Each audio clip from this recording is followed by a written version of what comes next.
Hey everyone, and welcome. Today we're diving into one of the most joyful and sought-after cards in the entire tarot deck, the Ten of Cups. You know that phrase, happily ever after? We hear it all the time in stories, but what does it actually mean? What does it feel like when you've finally truly arrived at that place of contentment? Well, in the world of tarot, this card right here is pretty much the answer. The Ten of Cups is that happily ever after moment. We're talking about ultimate emotional fulfillment, domestic bliss, and just true, genuine happiness. Okay, let's get into it. So first up, let's look at the card and its upright position. This is its most positive, direct energy. This is the dream, right? The ideal we're all kind of aiming for. When the Ten of Cups shows up upright, man, it is just bursting with good vibes. We're talking deep happiness, harmonious family life, and this powerful sense of stability and security. It points to abundance in all its forms, and it even touches on those big, juicy concepts like soulmates and destiny. It's pretty much the ultimate signal that right now, everything is right in your world. And here's a key point. This isn't just luck falling out of the sky. This card often appears after you've put in the work. Now it's time to enjoy the fruits of your labor. It's that profound feeling of looking around at your life, your family, your home, and just feeling deeply, truly blessed and content. And in love readings, this card is a powerhouse. It's often called a soulmate card for a reason. It signifies that harmonious, stable, long-term relationship built on a really deep connection.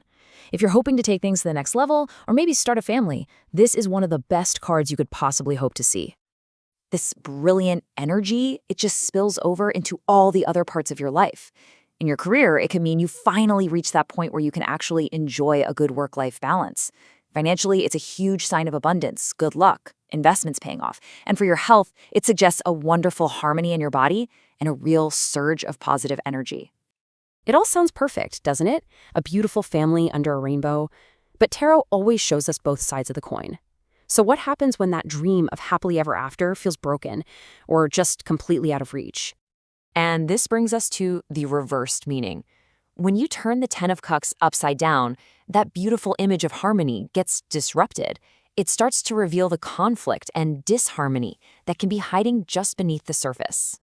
I mean, the contrast couldn't be more stark. That perfect dream has a shadow side. Harmony gives way to conflict. The idea of a happy family can feel more like a broken home.